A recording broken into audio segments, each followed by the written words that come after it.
Buenas tardes, ahora les subo la clase grabada. Vamos a hablar ahora de farmacología del músculo esquelético, empezando una nueva unidad. Bueno, los fármacos que van a afectar a la función del músculo esquelético los podemos dividir en dos grupos. Los fármacos que van a ser los relajantes neuromusculares y el segundo grupo, los espasmolíticos.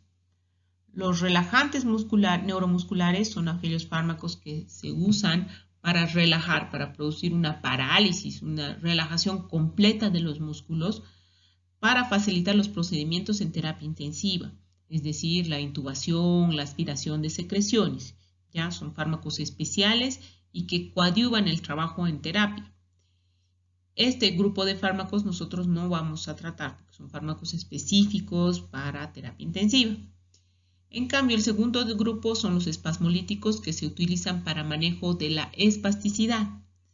La espasticidad es un signo que acompaña muy frecuentemente a las patologías cerebrales y pues vamos a hablar más de este grupo de fármacos porque estos básicamente van a ser usados en la parte de fisioterapia. Los espasmolíticos o relajantes del músculo esquelético son fármacos que están indicados para tratar los procesos asociados a espasticidad. La espasticidad es un tipo de hipertonía muscular, es decir, aumento del tono del músculo aún en reposo. El objetivo básico de estos fármacos es disminuir la excitabilidad muscular, de tal manera que la contracción muscular no sea continua, se relaje el músculo y esto pueden hacerlo a nivel medular, a nivel de la unión neuromuscular, al músculo o incluso a nivel cerebral. Entonces tienen muchos niveles de acción, pero el objetivo básico es eso, producir una disminución de la excitabilidad muscular para que pueda el músculo relajarse y obviamente mejorar la funcionalidad de este paciente. La hipertonía no impide que el paciente pueda tener una adecuada funcionalidad, entonces al relajar el músculo puede ayudar a que mejore su funcionalidad. ¿Y qué es la espasticidad? Hay dos definiciones, una que es más antigua, está asociada a una definición más fisiopatológica, que habla que la espasticidad se define como un incremento del tono muscular dependiente de la velocidad y que se asocia a un reflejo miotático exagerado, es decir, aumento del tono que va a ser velocidad dependiente, cuanto más rápido, más resistencia y que va a tener una hiperexcitabilidad muscular, a eso se refiere un reflejo miotático exagerado. La segunda definición es dada por Padian, que habla de una alteración del control sensitivo motor derivado de la alteración de las neuronas motoras superiores que presenta un aumento de la activación muscular intermitente o mantenida. Esta es una definición más apropiada para la parte de rehabilitación de fisioterapia. Habla de una alteración en el control sensitivo y motora por una alteración a nivel cerebral, neuronas motores superiores, medular también, y que va a ir asociada a un aumento de la actividad muscular, o sea, una hiperexcitabilidad muscular intermitente o mantenida. O sea, básicamente dicen lo mismo, pero me parece que la segunda es un poco más adecuada para lo que es rehabilitación. La espasticidad usualmente es un síntoma, un signo que acompaña a una lesión cerebral y va a formar parte de lo que es el síndrome de motoneurona superior. La espasticidad no es una enfermedad en sí, es más un síntoma de esta lesión. El síndrome de motoneurona superior se va a producir por la lesión de la vía motora principal en cualquier parte de su trayecto. Es una vía larga y en cualquier parte de su trayecto se puede lesionar y producir espasticidad. Los síntomas de la espasticidad van a variar de acuerdo a la localización de la lesión. Por eso es que puede ser de una parte del cuerpo, de todas, o en intensidad también varían, porque la vía piramidal, la vía motora es grande y es difícil de poder precisar una sola manifestación. Vamos a recordar un poquito cómo parte la vía piramidal o vía motora principal o vía motora vía de la motoneurona superior. Va a partir en la corteza cerebral en el área motora 4. Esta área tiene en su formación, o son parte los núcleos de las neuronas piramidales. Las neuronas piramidales, que son las principales neuronas de la vía motora voluntaria. De estas neuronas parten sus axones numerosos y que van a formar un haz de fibras que se va a llamar el haz piramidal. Este haz piramidal va a descender desde la corteza, va a formar un haz de fibras que rodean al tálamo, que se llama la cápsula interna, va a salir del cerebelo, va a descender por el mesencéfalo, por el tronco encefálico, hasta llegar a la base del bulbo. En el bulbo, en la base, se va a entrecruzar. El 80% de las fibras se entrecruzan, un porcentaje pasa directo, y este es el entrecruzamiento vulvar de la vía piramidal, y de ahí va a descender en forma lateral. Por eso es que las lesiones del lado derecho, ya por ejemplo del cerebro, se van a manifestar en el lado izquierdo y viceversa. Es una vía cruzada y se cruza en el bulbo. Una vez cruzada, desciende formando el haz córtico-espinal lateral y a nivel de cada segmento medular va a hacer sinapsis con la motoneurona inferior en el asta anterior de la médula y de la que va a partir la vía motora inferior o motoneurona inferior, ¿ya? Y de ahí va a llegar al músculo, unión neuromuscular y músculo. Entonces, la espasticidad está asociada a una lesión en cualquier parte de esta vía. Va a depender de dónde para sus manifestaciones clínicas. Es así que la lesión cortical, ya, de la corteza, de la cápsula interna, hasta la unión bulbo-protuberancial, va a observarse usualmente un tipo de hemiplegia, es decir, contralateral a la lesión, con predominio de la actividad extensora. ¿Ya? Cualquier afección de aquí hasta el bulbo, antes del entrecruzamiento, va a estar asociada a esa clínica. Las lesiones en la médula, es decir, del bulbo para abajo, va a depender del nivel medular, pero usualmente podemos tener una lesión medular incompleta, es decir, que solo afecte a una mitad de la médula, y en esto vamos a tener una espasticidad motora también, predominio extensor, pero ya no de una mitad del cuerpo, sino dependerá del nivel medular, que puede ser una extremidad inferior o extremidad superior, raramente, a no ser que sea una lesión muy alta, ya, pero va a depender del nivel. Y puede ocurrir también una lesión medular completa, en la que se produce como una especie de sección, toda la médula se corta, y en esta no solamente se va a acompañar de espasticidad, sino va a tener un patrón variable de síntomas, compromisos vesicales, y va a depender igualmente de su localización en el nivel. Usualmente las lesiones de tórax para abajo van a comprometer extremidades inferiores. Entonces, clínicamente, ¿cómo podemos diferenciar la espasticidad de otros tipos de hipertonía, de aumento del tono? Primero, principalmente los músculos afectados son los músculos que actúan contra la gravedad o los antigravitatorios. Según la National Heart Institute, además se va a definir clínicamente espasticidad a una hipertonía que tenga uno o más de los siguientes síntomas. Resistencia al movimiento externo que aumenta con la velocidad de estiramiento. O sea, cuanto más rápido yo contraiga, más resistencia voy a tener al movimiento y que varía con la dirección del movimiento articular. Y el otro criterio sería resistencia al movimiento impuesto externamente que cede rápidamente al llegar al umbral. Entonces, puedo tener resistencia dependiente de la velocidad, pero cuando llega al umbral, pues yo puedo lograr un estiramiento del músculo. Además, de acuerdo al patrón de distribución de la lesión, puedo tener ciertos patrones clínicos de espasticidad. Ya básicamente los músculos antigravitatorios están en las extremidades y vamos a tener un patrón clínico en el miembro superior y uno en el miembro inferior.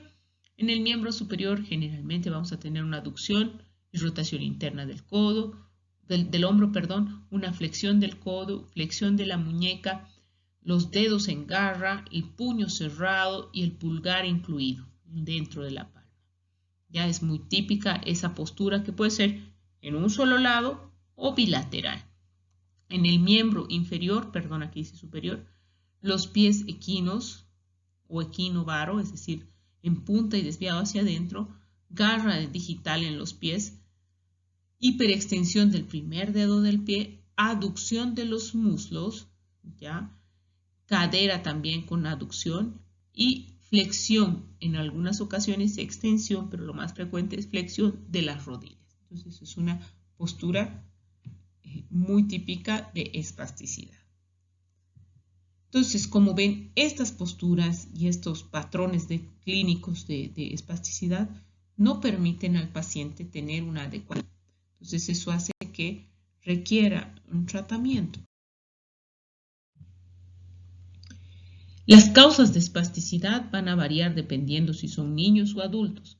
Las causas más frecuentes están asociadas en el adulto a daño cerebral adquirido, es decir, alguna lesión nueva en el cerebro. Y las más importantes son el trauma cráneoencefálico, los accidentes cerebrovasculares. Pero además puede haber lesiones medulares de distinto origen. Entonces, cualquier lesión medular o cualquier lesión cerebral adquirida por trauma, por accidente vascular, por tumores, pueden producir espasticidad. En el niño, en cambio, la causa más frecuente de espasticidad es la parálisis cerebral infantil, que son lesiones cerebrales que se producen en un cerebro precozmente, es decir, antes de que el niño haya desarrollado un patrón motor normal, que es antes de los 5 años. La espasticidad no es estática, varía de acuerdo al estado de alerta, la actividad y la postura del niño y del paciente. Aumenta con situaciones como ansiedad, como dolor, como vaciamiento intestinal, micción, o cuando hay otros estímulos que no necesariamente son dolorosos, por ejemplo, el agua fría, el aire, el tacto con alguna superficie áspera, etcétera, pueden desencadenar espasticidad, un ruido fuerte y no necesariamente ser dolor. Entonces, este patrón espástico puede deteriorar mucho la función del paciente y hay que trabajarlo. Resulta ser ya una secuela. La espasticidad excesiva va a interferir con la funcionalidad del paciente. Eso es sin duda. Una extremidad espástica hace que no pueda realizar sus actividades de la vida diaria. Va a producir dolor y también disconfort. Con el tiempo se va a asociar a deformidades también del tejido blando. Contractura permanente va a generar deformidades articulares, de los huesos, del tejido blando, se atrofia. Y por supuesto esto va a deteriorar la calidad del paciente. Por lo tanto, la espasticidad exige un manejo. Y el manejo está organizado en una pirámide en que la base es la terapia física. La terapia física es la principal estrategia para manejar la espasticidad y la parte farmacológica constituye un apoyo solamente, es como un coadyuvante a la terapia física. No hay ningún fármaco que sea específico solamente para espasticidad y que pueda servir al 100% si no está asociado a terapia física. Entonces, la base siempre es la terapia física y un grupo pequeño de pacientes pueden beneficiarse de algún procedimiento quirúrgico que está destinado a la denervación del músculo, de ciertos grupos musculares para manejar la espasticidad, pero eso solamente en cierto grupo de pacientes, no se hace en cualquiera. ¿Cuáles son los objetivos del tratamiento de la espasticidad? Pues básicamente aliviar el dolor. Ese es uno de los principales objetivos. Aliviar el dolor y el malestar y el disconfort que pueden producir. hacer correcciones posturales. Manejando la espasticidad, yo puedo corregir algunas posturas. Hay que mejorar la vida diaria, las actividades normales, sentarse, pararse y caminar, por ejemplo. Reducir de la carga de la atención en pacientes que están postrados y que reciben atención permanente, pues la espasticidad a veces interfiere con el cuidado de la persona, entonces el manejar la espasticidad reduce el esfuerzo que hay que hacer para cuidarlo. Mejora la higiene, lo mismo en zonas de la palma y las axilas y la ingle, igual en espasticidades severas en los pacientes en que quieren ayuda para la higiene. Mejora la imagen corporal y la autoestima, por supuesto, una extremidad toda contracturada, atrófica, no se ve estéticamente bien, y previene las complicaciones, como hemos visto, las alteraciones de las deformidades óseas y las úlceras de presión, porque es una extremidad que está continuamente dura y apoyada y puede generar. Vamos a irnos directo al tratamiento farmacológico. La terapia física, ustedes van a verla a lo largo de toda su carrera, distintas modalidades, y no vamos a tocar nosotros ese tema. Y directamente vamos a ir al tratamiento farmacológico. Los fármacos para el manejo de espasticidad pueden ser de dos tipos: los que actúan a nivel del sistema nervioso central y los que actúan a nivel del sistema nervioso periférico. Los que actúan a nivel del sistema nervioso central, básicamente tenemos un gran grupo que son los que actúan sobre los receptores GABA. Y existen otro grupo más pequeño de fármacos que actúan sobre otros receptores, pero el más importante son los que actúan sobre los receptores GABA. Los que actúan a nivel del sistema nervioso periférico, podemos tener los que producen lesión estructural y los que no producen lesión estructural. Entonces, básicamente son esos los fármacos relajantes musculares esqueléticos. Vamos a hablar primero los que actúan a nivel del sistema nervioso central. Y de este está el grupo que actúan a nivel de los receptores GABA. ¿Qué es el GABA? Es el ácido gamma aminobutírico. Es un neurotransmisor cerebral que tiene como principal misión ser inhibidor. Es un inhibidor del sistema nervioso central, es decir, bloquea la transmisión nerviosa. Entonces, en ese sentido, al bloquear la transmisión nerviosa, pues disminuye la estimulación neuronal sobre el músculo. Dentro de este grupo, el más importante está las benzodiazepinas. Este grupo de fármacos va a actuar a través de su estimulación de los receptores GABA-A. Entonces, el fármaco, la benzodiazepina, se pega al receptor GABA-A. Este receptor GABA-A hiperpolariza la membrana, es decir, evita que se genere un potencial de acción, y eso incrementa la inhibición presináptica, es decir, bloquea la transmisión nerviosa, y esto va a producir dos cosas importantes: relajación muscular y sedación. Ya el que nos importa es la relajación muscular. Dentro de este grupo de fármacos tenemos el diazepam, midazolam, clonazepam, ketazolam, todos los que terminen en LAM, y son pues un grupo grande de fármacos que todos ustedes los conocen. Las benzodiazepinas son muy bien toleradas, sobre todo en pacientes que no son muy móviles, pero lo que limita su uso es sus efectos adversos. Efectos adversos que pueden hacer que un paciente que sea muy funcional deje de serlo. El principal efecto adverso es la sedación. El paciente queda dormido, la ataxia, marcha inestable y lento para sus funciones psicomotoras. Si era un paciente que caminaba, móvil, pues y le doy benzodiazepínicos, lo que puedo lograr es que esté dormido todo el tiempo, que no reaccione bien. Y le hago un flaco favor a su funcionalidad. Entonces, si bien son fármacos que producen relajación muscular, el efecto adverso de sedación hace que se limite, ¿ya? Y obviamente no puedo trabajar yo con la fisioterapia porque el paciente está con sueño, está dormido y no va a hacer el trabajo que yo quiero en fisioterapia, que es la base del tratamiento. Entonces, sí se usa, pero está reservado a ciertos grupos de pacientes, por ejemplo, que no son muy móviles o que requieren cierto apoyo, no deambulan. Otros efectos son más suaves, como la sequedad de la boca, cefalea, molestias gástricas. Y otro también es importante, pueden generar dependencia. el uso crónico de estos fármacos va a generar que el paciente dependa ya de estos, es decir, hay un cambio estructural en los receptores cerebrales y que pues ya no pueda prescindir de la droga.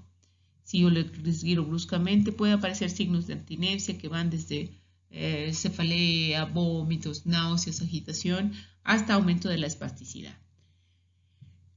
Por lo que se recomienda un lento retiro si lo vamos a retirar. Son fármacos de uso crónico. Muchas veces el paciente no suspende esto por muy largo tiempo y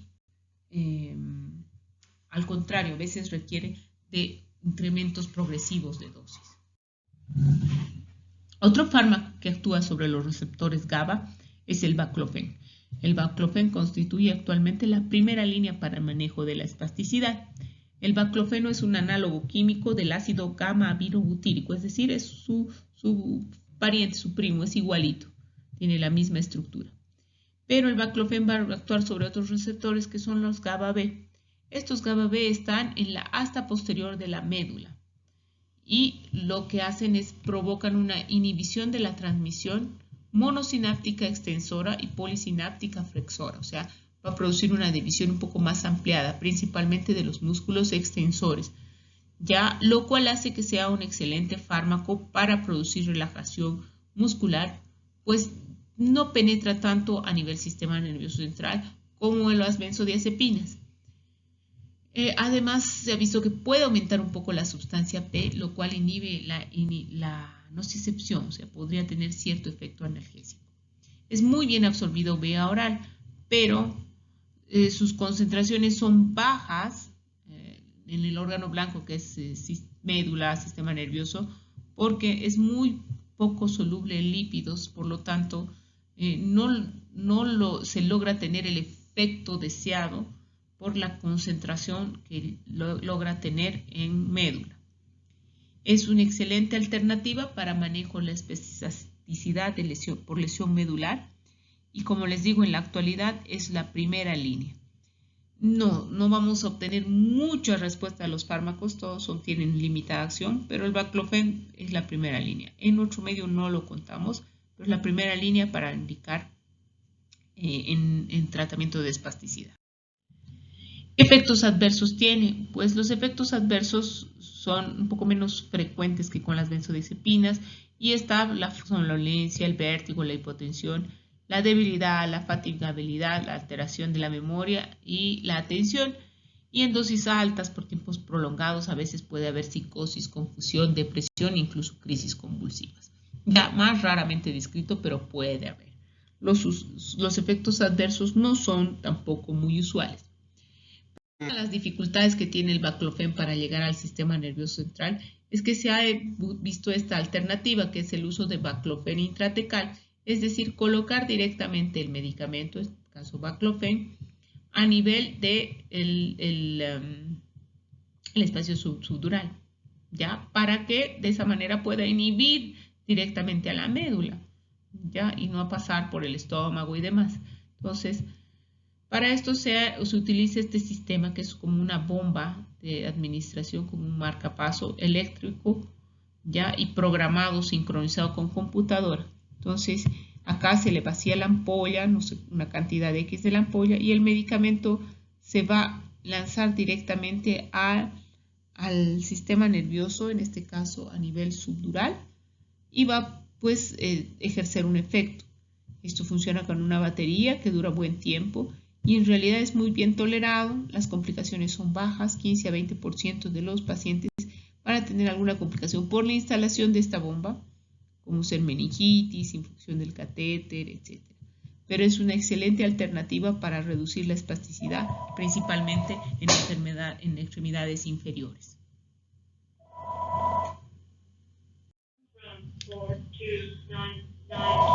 Bien, ¿cómo se coloca el catéter? Usualmente se hace una incisión abdominal, se coloca el dispositivo subcutáneo y se hace pues un paso de un catéter y se hace una inyección con una aguja que va a llegar hasta el espacio subdural. Ya se obtiene el líquido, ya se coloca el catéter y se deja a nivel subdural, y el otro cabo se conecta al sistema como marcapaso. Entonces se conecta a la bomba de Blackofem y se programa. Esto queda subdural, se cierra, no se nota, está por debajo de la piel, y se programa para que reciba el medicamento con una cantidad y una dosis establecida. Es una excelente alternativa, pero la dificultad es el costo. Es un sistema que es bastante caro, tanto la instalación como la batería vale como $10.000, y si requiere anestesia para su instalación. El procedimiento, sin embargo, es sencillo. Otros fármacos que van a actuar a nivel del sistema nervioso central, pero no sobre receptores GABA, está la tizanidina. La tizanidina es un fármaco que va a ser agonista alfa, es decir, va a actuar sobre los receptores alfa, y ahí va a producir una disminución de la excitabilidad de las motoneuronas. Esto es a nivel medular también. ¿Por qué? Por la inhibición de la liberación de neurotransmisores excitatorios en estas interneuronas espirales. De esa manera disminuiría el tono y la hiperreflexia, principalmente a nivel proximal. Esto sería muy útil para mejorar las actividades básicas de la vida diaria y el control postural, porque trabaja sobre todo sobre los músculos proximales. Es un excelente fármaco, tiene muy pocos efectos adversos, se ha descrito hipotensión, sedación, náuseas, ya, pero en menor medida la sedación que las benzodiazepinas y algún grado de toxicidad hepática. No se encuentra a la venta en nuestro país. Es un fármaco que se utiliza vía oral y tiene un bien uso, pero no está disponible en todas las farmacias. De hecho, no hay acá en el país. Otros fármacos que actúan a nivel del sistema nervioso central y así a través de otros receptores es la dilcobenzapina, que también actúa a nivel de los receptores alfa, y la gabapentina. De uso muchísimo más limitado y en realidad están destinados para otras cosas, más a veces para el manejo del dolor o como coadyuvantes, y no tanto como manejo de espasticidad. Bien, vamos a ver ahora el grupo de relajantes musculares que actúan a nivel del sistema nervioso periférico, es decir, van a actuar acá a nivel de la unión neuromuscular. Esto es una microfotografía de eso. Aquí tenemos la neurona, esta es la placa neuromuscular y estas son las fibras musculares. Entonces se ve así la microfotografía, y los fármacos que actúan a nivel del sistema nervioso periférico van a actuar aquí, a este nivel. Dos tipos, tenemos el dantrolene, que está dentro del grupo que no produce lesión estructural, que sería el principal representante. Este es un fármaco que lo que va a hacer es evitar la liberación del calcio a nivel muscular, lo cual reduce la concentración del calcio intracelular, con lo que disminuye la interacción de la actina y la miocina. Recordemos que es esencial el calcio para que se interactúen la actina con la miocina. Entonces, esto sería una excelente opción. Y además tiene un efecto diferencial. Las fibras musculares rápidas va a tener un mayor efecto de debilidad que las fibras musculares lentas. Entonces, eso ayuda a que pues, el paciente tenga un poquito más de relajación muscular, los músculos más fuertes si quiere. No afecta a la transmisión neuromuscular, es solamente a la contractura de ciertos grupos musculares. Es más efectivo en tratar la espasticidad de origen cerebral y espinal, pero no se encuentra a la venta. Es también un fármaco excelente, usualmente se usa vía oral, tiene sal sódica, y a veces también se usa endovenoso. Efectos adversos son pocos y pocos reportados. El más serio es la hepatotoxicidad, y se ha reportado hepatitis hasta un 0.1-0.2%, entonces sobre todo con usos crónicos. Y en algunos casos puede producir debilidad muscular que puede ser invalidante. Como les decía, actúa sobre músculos fuertes y a veces el paciente, si era móvil, puede dejar de moverse por el bloqueo que produce. Dentro de los otros grupos están los fármacos que producen leche natural y dentro de eso está el fenol y el etanol. Este grupo de fármacos ya no se utilizan en la actualidad, han sido absolutamente dados de baja, solamente se los voy a dejar por un asunto de conocimiento. Lo que eran son alcoholes y se utilizaban en soluciones 5 a 7% y lo que hacían se utilizaban en inyecciones locales en el músculo, en la unión neuromuscular, y lo que hacían era una desnaturalización de las proteínas, es decir, quemaban la raíz y el músculo la raíz nerviosa y el músculo en ese punto y obviamente de esa manera destruían toda la unión neuromuscular y no se transmitía el impulso. Esto dependía de dónde pinchábamos, de la proximidad al nervio y no solamente dañaban las raíces motoras sino también las sensitivas. Las dosis variaban por el kilo y obviamente el músculo que querías inyectar. Sus efectos adversos eran importantes, dentro de los cuales estaba el dolor, un cierto dolor importante, imagínense, están quemando las raíces y además alteraciones sensitivas, disestesia, hiperalgesia, lesiones en la piel porque producía también quemadura a veces de las áreas vecinas de la piel y la parálisis que producía era permanente, obviamente se destruía la unión neuromuscular y no había más contracción. Entonces ya no se usa el fenol y ha sido desplazado por esta otra estrategia, que es el uso de la toxina botulínica.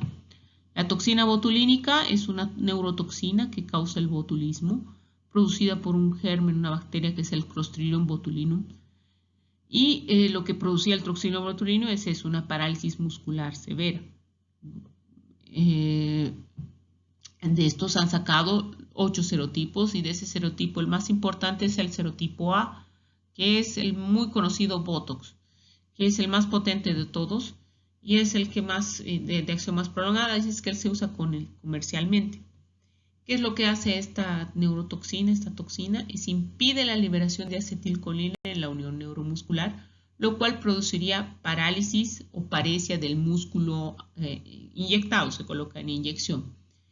Solo afecta a las fibras musculares, perdón, a las fibras nerviosas motoras, no afecta a las sensitivas, lo cual es una ventaja, no tiene alteraciones sensitivas y además tiene un efecto que dura un tiempo. Ya, esto puede ser una ventaja y una desventaja a la vez, no dura más allá de 3 a 6 meses, dependerá la dosis y el área inyectada. Ya, eso hace que pues tengamos un tiempo y a veces se necesita más inyección, pero esa es su característica.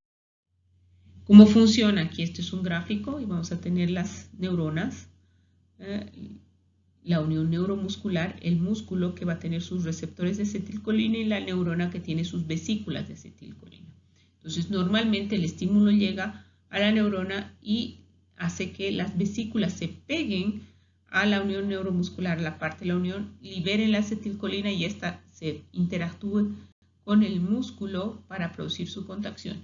Entonces, ¿qué es lo que hace la toxina botulínica? Se pega a la membrana presináptica y evita la liberación de estas vesículas. Pues una alteración estructural evita la liberación de las vesículas de acetilcolina, por lo tanto relaja el músculo e impide la contracción muscular. Ya este bloqueo, esta inhibición de la transmisión tiene un efecto que no es permanente, como les decía, 3 a 6 meses. Otra característica es que este medicamento, esta toxina, requiere una técnica para su aplicación. No se aplica a cualquiera, sino requiere una técnica dependiendo del músculo, hay puntos de inserción y se aplica con una inyección y dependerá también la dosis de acuerdo al tamaño del músculo. El efecto empieza a las 72 horas y como les digo, a veces hay que repetir la aplicación. ¿Qué efectos secundarios tiene? Esta es una gran ventaja. Prácticamente no tiene efectos secundarios si está manejado con la dosis adecuada y la técnica adecuada. A veces puede producir dolor, obviamente el pinchazo, debilidad más importante en la musculatura tratada y a veces se extiende a musculatura adyacente, a veces reacción alérgica y un bajo porcentaje no responde, que no se sabe por qué. ¿Ya? La toxina botulínica es una excelente alternativa para reducir la espasticidad en los músculos agonistas pero requiere un trabajo coordinado con fisioterapia para mejorar los músculos antagonistas y de esa manera pueda mejorar la postura, mejorar el balance articular y mejorar la funcionalidad de los pacientes. Se ha visto su muy uso beneficioso, sobre todo en niños con parálisis cerebral y algunos pacientes que tienen espasticidad o algún otro tipo de hipertonía o distonía de origen cerebral. Entonces, este es un ejemplo ya donde se ve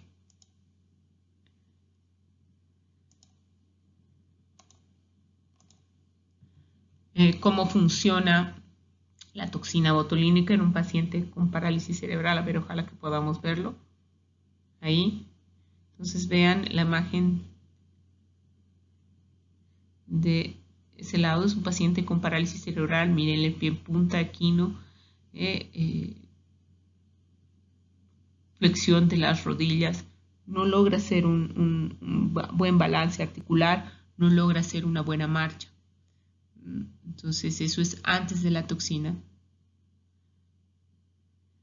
Y obviamente no es solamente toxina, sino, les vuelvo a decir, es toxina más fisioterapia. Y en la segunda imagen vemos cómo con ambas estrategias, sobre todo la toxina, se logra una marcha mucho más fisiológica. Apoya toda la planta y el pie, talón, y la flexión de la rodilla, la extensión de la rodilla es más completa.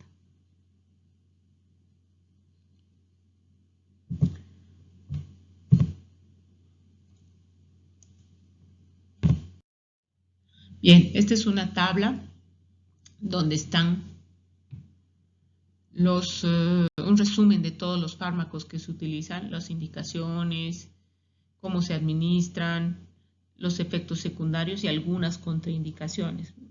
Es importante que la tengan para repasar, no la vamos a ver ahora, pero sí para repasar. Y vamos a ver por último algunos otros fármacos relajantes musculares que no se utilizan como manejo de espasticidad, se utilizan más que todo como coadyuvantes en el tratamiento del espasmo muscular, los espasmos musculares, que son procesos de contractura muscular, hipertonía también, pero más que todo contractura dolorosa muscular asociada a un traumatismo o a un sobreuso o sobrecarga del músculo. Entonces, el manejo de estos espasmos musculares descansa sobre todo en la terapia física, el masaje, pero a veces se pueden usar como coadyuvantes a eso.